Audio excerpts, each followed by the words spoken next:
I work at a gas station in rural Pennsylvania. It's a boring job, but it's pretty easy, pays alright. A few weeks ago, this new guy started, I'll call him Jeremy. Jeremy's weird. He's about 25 or 26, and he hardly speaks, but he's got the creepiest laugh I have ever heard. My boss and I have both noticed this, but it's never been a problem, so there's not much we can do about it. Customers have never complained about him. He's always done his job fairly well, up until a few weeks ago, anyway, and that's when things started going missing. Employee theft can be a problem at any business that sells consumer goods. There's only one person working at a time at this gas station. It's a pretty small place. About 2 weeks ago, my boss started noticing that we were short on motor oil. At first it was a few containers at a time, then entire shelves, boxes from the back room. Pretty soon, entire shipments would be gone the next day, after we got them. It would always be right after Jeremy's shifts. My boss has checked the security tapes from every single night that he worked, but he could never catch him in the act. Jeremy would lock up at closing, then the motor oil would be gone the next day. My boss usually takes the tapes home with him to try to catch Jeremy stealing, but his daughter had a softball game last night, so he asked me to watch the tapes for him.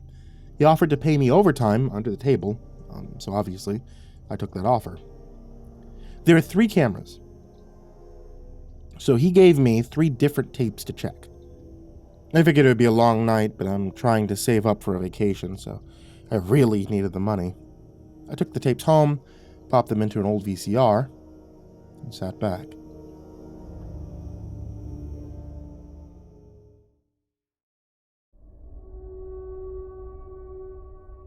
Two days ago, the last time he worked, Jeremy started at 4 p.m. Everything seemed pretty normal at first. He counted up his drawer, switched off with the girl who was working before him, and waited for a customer. The first person who came in was Mrs. Templeton. The timestamp on the video read 4:03. Regular. She picked up her cigarettes and a newspaper and paid with a 20. Nothing unusual there.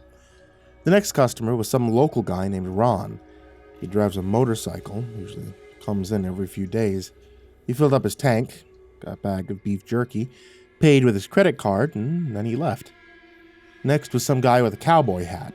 I've never seen him before, but we get plenty of strangers passing through, just like at any gas station. He got $40 worth of diesel fuel, paid with a $100 bill, went on his way. I sat back and sighed. The only thing more boring than doing this job is watching someone else do it. My boss's offer was enough to keep me watching, though, so I left the tape on.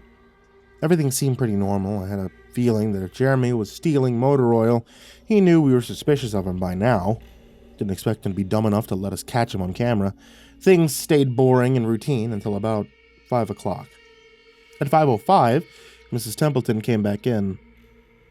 Must have forgot something. But she didn't. She bought the same pack of cigarettes as before, and the same newspaper. She paid with another 20. That's odd, I thought. Then again, she's a little absent-minded. I thought Jeremy should have told her that she already got her smokes, but it's not against the rules to sell anybody the same thing twice. That's when Ron came in again. He bought another tank of gas for his motorcycle again. I later checked the outdoor camera because I thought maybe he had another car he wanted to fill up, and the same pack of beef jerky. He paid with his credit card again. No big deal. I figured this was just a weird coincidence. Mrs. Templeton is forgetful. Ron probably owns more than one Harley. And that's when the guy in the cowboy hat came back in. I felt a chill run down my spine. Don't get diesel. I found myself whispering to my empty living room. But he did. He got $40 worth of diesel fuel and paid with another $100 bill. Every move he made was identical to his first visit, right down to the way he scratched his nose before he walked out. Either this guy's rich, he owns a lot of trucks, and just moved into town, or something really bizarre was happening. I kept watching. every customer for the next hour was the same as before. Every single one. I was seriously freaked out, and then at 6:03, Mrs. Templeton walked back in. She bought her cigarettes and newspaper again, and paid with a 20 again. I thought I was going to lose it. I only watched another half hour before I started fast-forwarding through the rest. It was all the same. Every customer would come in at the exact same time except 1 hour apart. Now I know what you're thinking. That sneaky motherfucker Jeremy had messed with the tapes. He had run a loop of his first hour of business over and over, but that wasn't the case. There are windows around the cash register area that the camera covers, and I watched the sunlight fade as time ran on. Jeremy's routine didn't loop over. He swept, mopped, restocked, and did all of his duties exactly how you would expect. But the same customers kept coming in. I was panicking at this point. Something was seriously wrong with what I was seeing, and I had no explanation for it. I skipped ahead when he looked up and walked out to his car. He hadn't stolen anything, but I kept watching just to make sure. I fast-forwarded one last time to about midnight. At exactly 12:03, out of nowhere, Jeremy's face pops up on the camera.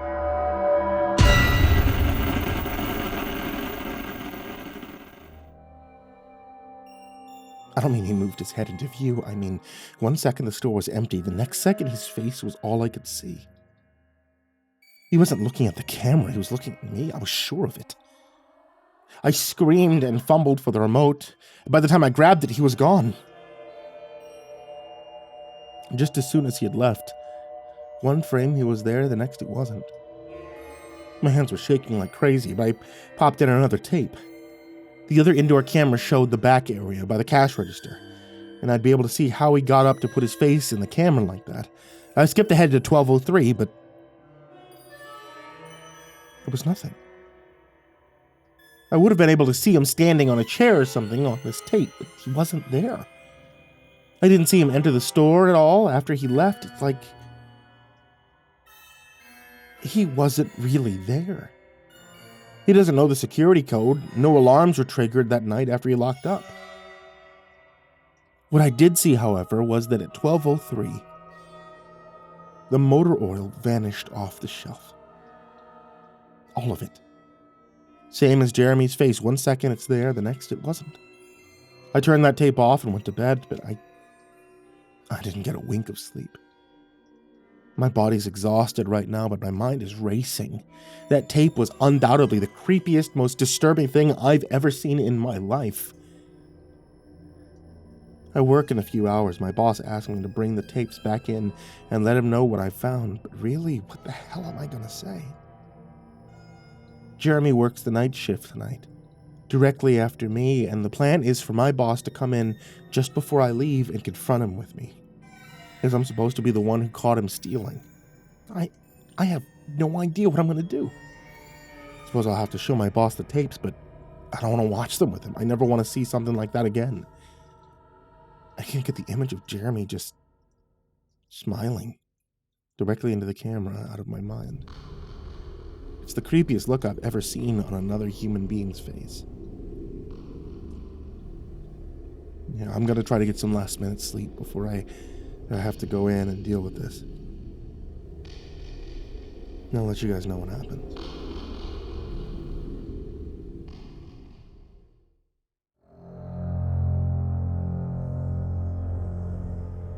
Update, 2:49 p.m. Updating from my phone. Apologies in advance for errors. My boss just finished watching the last of the tapes. I told him what to expect, but you really can't prepare someone for something like that. He's scared shitless. I still am too. And Jeremy's due to come in at 4, so we got a little over an hour to get our shit together. But neither of us knows what to say to him.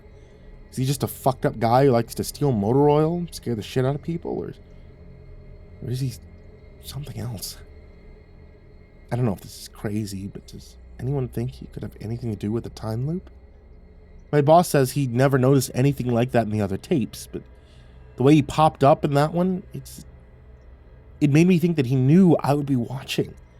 It's like he wanted me to see what he could do, like he was showing off or something. The way he smiled into the camera was like a little kid showing you a sandcastle they just built or something. I don't know. Probably sound crazy. I sure feel the part. I'm going to talk to my boss some more. We have to calm ourselves down and figure out how to handle this. I'll update you again tonight, but I have a really bad feeling about how this is going to play out. Update, 4:33 p.m.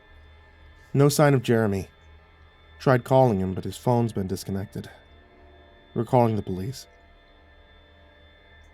Update, 5:33 p.m. Okay, paste, update. No sign of Jeremy. 6:33 p.m. Update, right? 6:33 no sign of Jeremy. 7:33 p.m. Right? Update, no sign of Jeremy. Now you paste, no sign of Jeremy. Update. 7:33. No sign of Jeremy. Tried calling. Now you paste, no sign of Jeremy. No sign of Jeremy. 7:33. Update. 8:33 p.m. And this is the last time. No sign of Jeremy. Tried calling him, blah,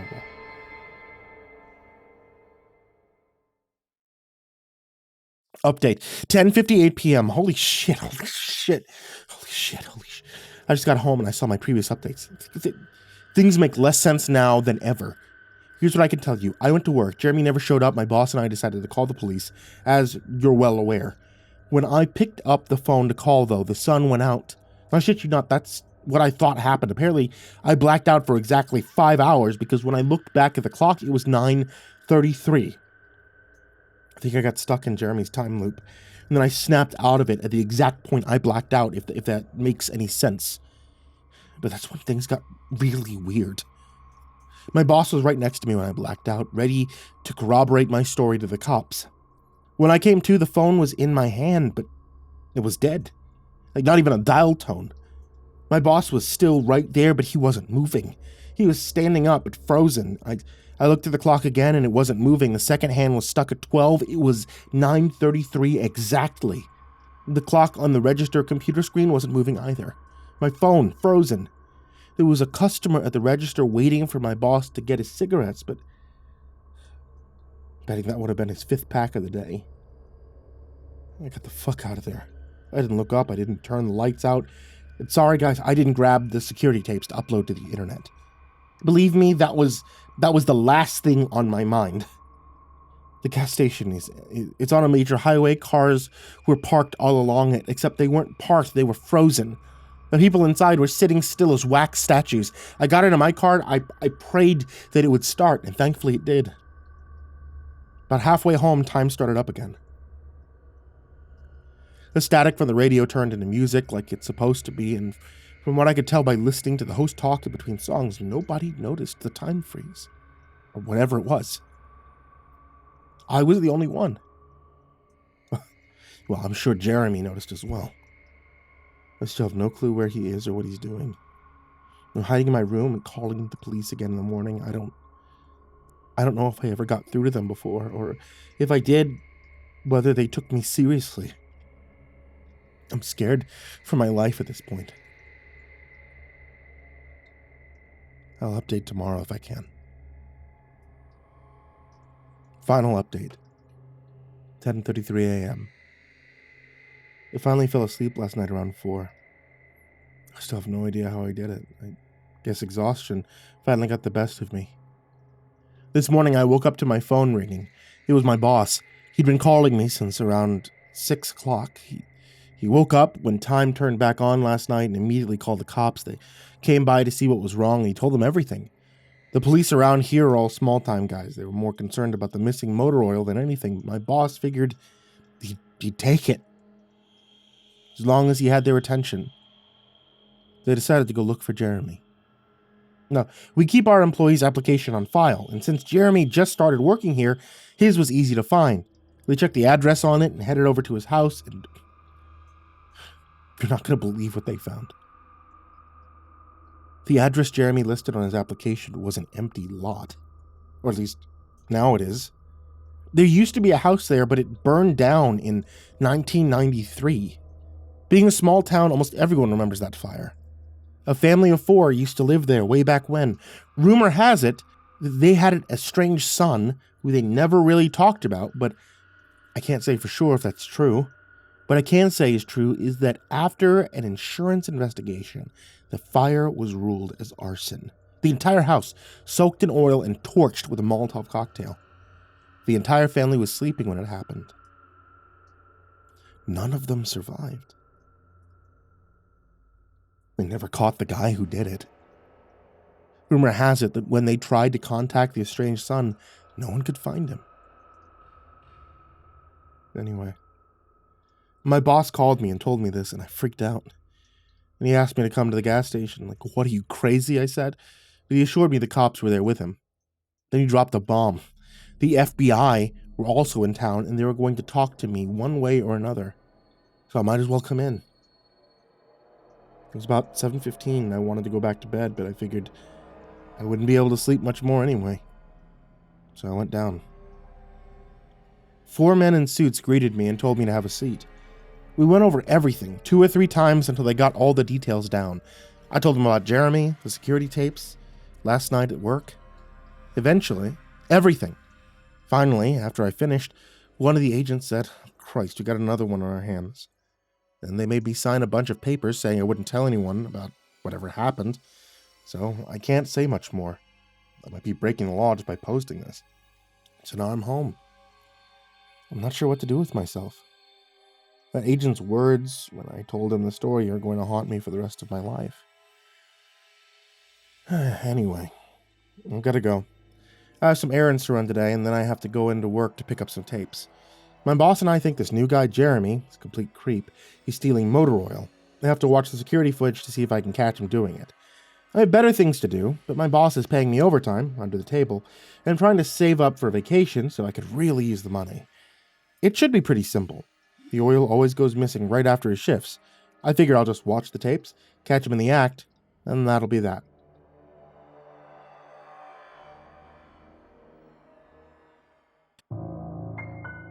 Hey guys, do you know I made a video game? So, Megabyte Games is me and General Drowned, and we're trying to make a couple video games together. If you guys would like to see what games those are, check out Midnight Myths. It's on my itch.io, MrCreepyPasta.itch.io. If you want to download the game, it's free, and you can check it out for yourself and let me know what you think. As always, I want to give a very big thank you to everybody out there on patreon.com/MrCreepyPasta. You guys are honestly a lifesaver when it comes down to this.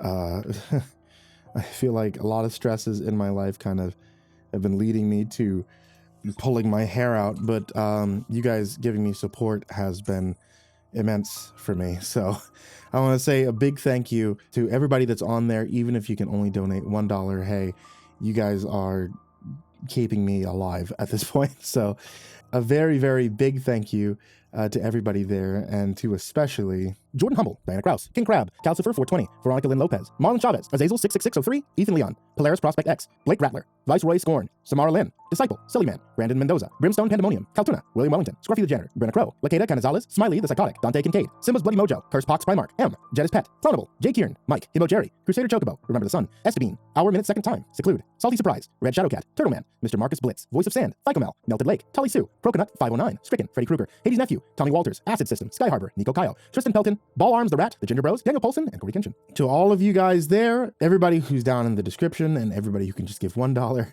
I want to say thank you to you guys. And if you would like to join this list in the description, head over to patreon.com/MrCreepy. And if you would like to join this list in the description, sweet dreams.